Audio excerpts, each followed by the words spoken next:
এটা সীমান্ত হত্যার সেই দীর্ঘ ধারাবাহিকতার অংশ, যা বছরের পর বছর ধরে চলে এসেছে। আমরা মনে করিয়ে দিতে চাই, সীমান্ত মানে শুধু কাঁটাতারের বেড়া নয়। সীমান্ত মানে দুই দেশের মানবিক আস্থা ও সম্মানের সীমানা।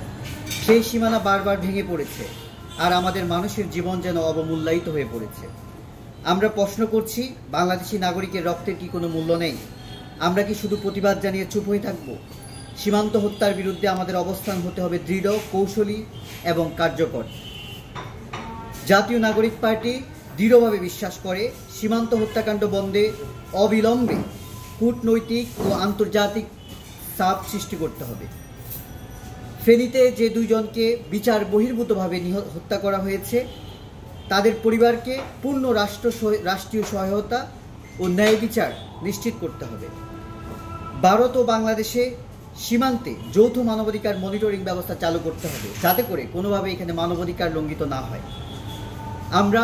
ভারত আমাদের প্রতিবেশী রাষ্ট্র। জাতীয় নাগরিক পার্টি মনে করে যে কোনো যুদ্ধ কিংবা কোনো দূরত্ব সমাধান নয়। আমরা চাই মানবিক এবং ন্যায় বিচার। কিন্তু এর মানে এই নয় যে আমাদের নাগরিক জীবন রক্ষা নিয়ে আমরা নীরব থাকব। এই লড়াই কেবল সীমান্তের মানুষের নয়, এটি বাংলাদেশের মর্যাদা রক্ষার লড়াই। নাগরিক পার্টি সবসময় এই লড়াইয়ের পাশে থাকবে, মানুষের পাশে থাকবে। আজকের এই সংবাদ সম্মেলন এবং আমরা জাতীয় নাগরিক পার্টির পক্ষ থেকে যে মানবাধিকার সেলের সদস্য হিসেবে এবং আমাদের স্থানীয় নেতৃবৃন্দ সহ আমরা ঘটনাস্থলে গিয়েছি। আমরা নিহত যে পরিবার, তাদের সাথে আমরা কথা বলেছি। আমরা দৃঢ়ভাবে বলতে চাই এবং বিশ্বাস করতে চাই, 24-এর গণঅভ্যুত্থান পরবর্তী বাংলাদেশে যাতে করে সীমান্তে কোনোভাবেই আর একটি প্রাণ না ঝরে। গণঅভ্যুত্থান পরবর্তী নতুন বাংলাদেশে আমাদের নিরাপত্তা, আমাদের পররাষ্ট্রনীতি যেটি মেরুদণ্ড সোজা হওয়ার মতো থাকতে হবে।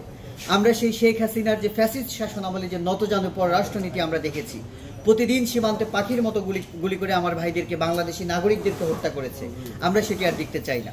তাই ফেনীর এই হত্যাকাণ্ডের আমরা আবারও নিন্দা জানাচ্ছি এবং যে দুজনকে, নিরীহ মানুষকে বিএসএফ কর্তৃক যে হত্যা করা হয়েছে, তার আমরা বিচার দাবি করছি জাতীয় নাগরিক পার্টির মানবাধিকার সেল এবং ফেনী জেলার পক্ষ থেকে। এবং নিহত পরিবারের কাছে আমরা রাষ্ট্রের কাছে দাবি করতে চাই যাতে করে তারা যথাযথভাবে ক্ষতিপূরণ পায়। ধন্যবাদ। হত্যা করা হয়েছে তিনজন, একজন গুলিবিদ্ধ অবস্থায় এখন চিকিৎসাধীন অবস্থা আছে, দুজন জায়গাতে করে নিহত হয়েছে। তাদের দুজন পরিবারের সাথে আমরা আলাদা আলাদা বসছি। দুজনে আমাদেরকে বলছে যে রাতে ওনারা মাসিকের করতে গেছে, আগেও এভাবে যাইতো, তো দূর থেকে তাদেরকে গুলি করে হত্যা করা হয়েছে।